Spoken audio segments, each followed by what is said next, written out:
How you doing, everyone? So in this little spark, I want to talk about the concept of repeatability in marketing campaigns. And I want to introduce to you something simple and very interesting and very profitable, which is the concept of boomerang campaigns. And you're like, well, what in the world is a boomerang campaign? And we're going to get to that. But first, a little bit of theory behind what we're talking about. And don't worry, it's going to be very short. So it's not all about theorizing. As you know, we usually share super practical tips, and that's what's going to happen today.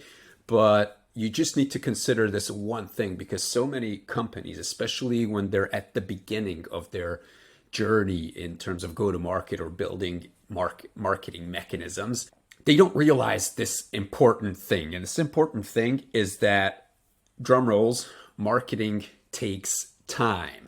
And that's true for marketing as a whole. And that's true for all the little mechanisms and programs that you build in marketing. What do I mean by this?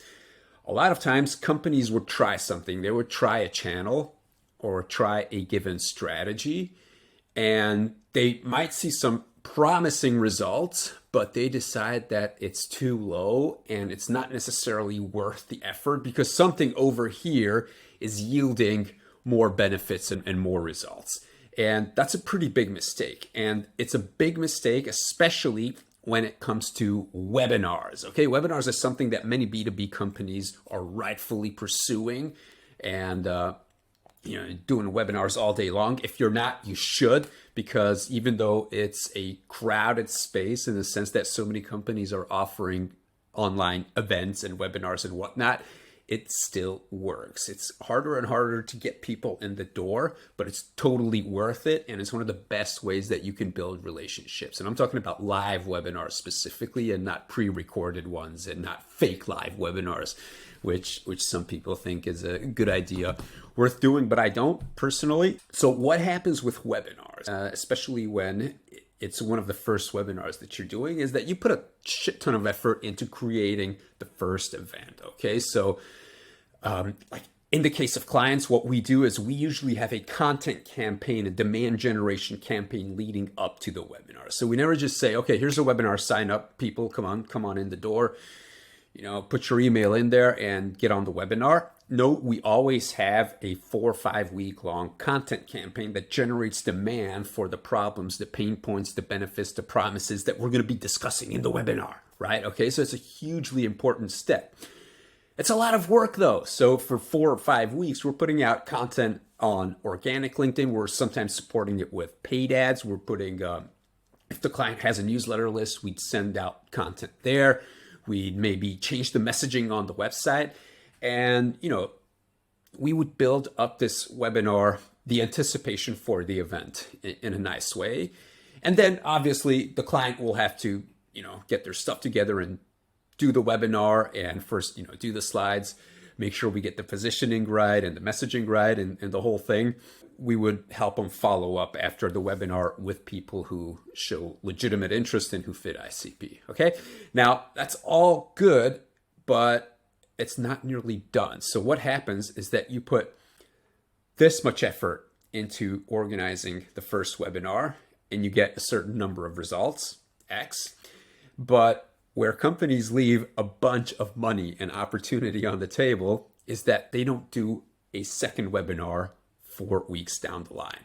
If you think about it, it's dumb because it's the easiest thing in the world. Because what happens is you put this much effort into it, and if you repeat the same exact webinar, if it works, if you see, the messaging works, if there's engagement on the recording, if people are asking questions, if ICPs are showing up or showing interest, then it's clearly resonating. So why not just repeat the same thing over again? Because experience shows that you put 4 or 5 weeks of effort into cultivating the market, into generating demand, into putting value and content out there, and you put, again, a lot of time into the webinar itself. So if you put like this much effort into it, then if you do the second webinar, if you do the boomerang webinar when it comes back around, then instead of this much effort, you can just repeat it with like this much effort. So minimal effort. You can just repurpose your existing content, and you can expect like almost the same results. So if the first campaign got X, you can expect anything between half of X or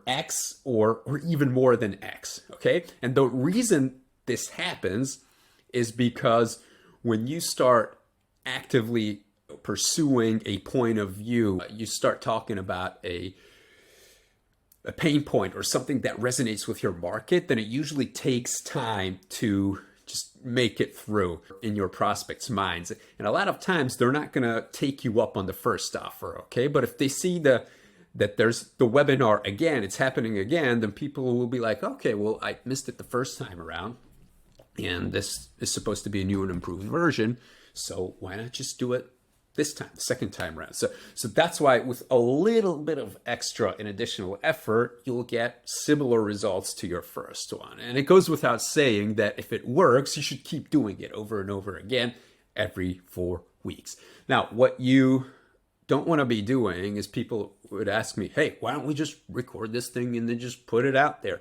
Well, the very point, the main point in webinars is that you interact with your audience. So we always architect webinars and live events in a way that prepositions the company to interact with the audience. So the presenter should be interacting with the audience. Now, if you haven't done this before, it's going to sound scary because you're going to be like, oh, what if they ask something that, I don't know, our product can't do or that I don't know the answer to? It's totally okay. Number one, you're probably going to know the answer to most questions. And when I get something that I don't know the answer to, I just tell people, I don't know the answer to that, but that's an excellent question, and I'm going to follow up with you, okay? So you shouldn't be freaking out about that. Now, but we're getting deep into like how to do webinars, which I didn't want to do this time. All I wanted to say is that, you know, it's just like when you buy a plant. Marketing is like growing plants, okay? So what you do is you start, you know, watering it and fertilizing it and whatnot. After a little bit of time, you're going to see almost no results. After some time, you're actually going to see some results. Like, you know, the plant's going to be stronger, greener, whatever. But the real impact comes when you do this on an ongoing basis, okay? And that's how marketing works in general. And that's how marketing programs work individually, okay? Just some gotchas or caveats. Like, I'm not saying that you should repeat and keep doing programs that don't work. Because it might be that, you know, you organize your first webinar and then you see that, you know, ICPs don't care. You're getting a lot of no's. Nobody wants to come. Or if they come, then, you know, nothing happens. Then obviously after like maybe a second try, you'll want to change your approach, your strategy. Okay. So a lot of times you'll see, because many things we do in marketing end up failing despite the good amount of research that goes into everything we do. It's just life that, you know, you try something and it doesn't work. And if you're sure that it doesn't work because it's the channel's fault and not your messagings and not your positionings or not some other component's fault, then yeah, you should just throw it out the door and do something else. But if you see promising signs, then you can be sure that with a little bit of tweaking and maybe some added scale, it can grow into a significant channel. So just keep at it and keep repeating it and scale it, right? So that's it for today's Spark. I hope you enjoy your day and see you around. Bye-bye.